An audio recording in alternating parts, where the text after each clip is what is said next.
अनीस शेख भिकन बुलढाणा। लोकमाता पुण्यश्लोक अहिल्यादेवी होळकर यांची 301वी जयंती बुलढाणा तहसील कार्यालयाच्या आवारात अत्यंत उत्साहात आणि भव्य स्वरूपात साजरी करण्यात आली। या कार्यक्रमाचे प्रमुख पाहुणे म्हणून महाराष्ट्र विधान परिषदेचे सभापती माननीय श्री राम शिंदे उपस्थित होते।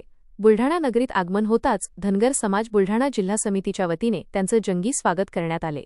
या जयंती सोहळ्यास धनगर समाजातील नागरिक आणि मोठ्या संख्येने कार्यकर्ते उपस्थित होते। कार्यक्रमात प्रमुख पाहुणे राम शिंदे यांच्यासह आमदार संजय गायकवाड, विजयराज शिंदे आणि भाजपा नेते देवेंद्र घोडे आदी मान्यवर प्रामुख्याने उपस्थित होते। यावेळी उपस्थितांना संबोधित करताना मान्यवरांनी पुण्यश्लोक अहिल्यादेवी होळकर यांच्या कार्याचा गौरवपूर्ण उल्लेख केला।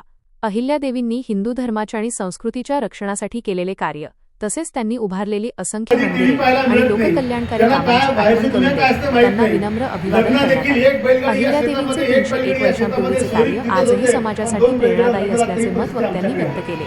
याप्रसंगी बोलताना आमदार संजय गायकवाड म्हणाले की धनगर समाज हा भटकंती करणारा समाज असून पाऊस, थंडी किंवा कोणताही ऋतू असो हा समाज आपल्या मेंढ्यांसह सतत स्थलांतर करत असतो। मात्र आजही हा समाज अनेक सोयी सुविधांपासून वंचित आहे।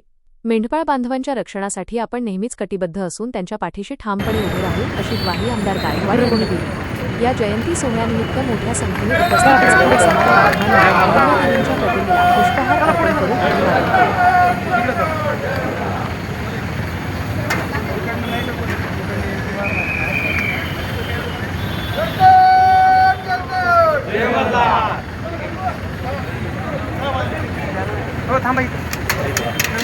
दादा थांबा, बाईट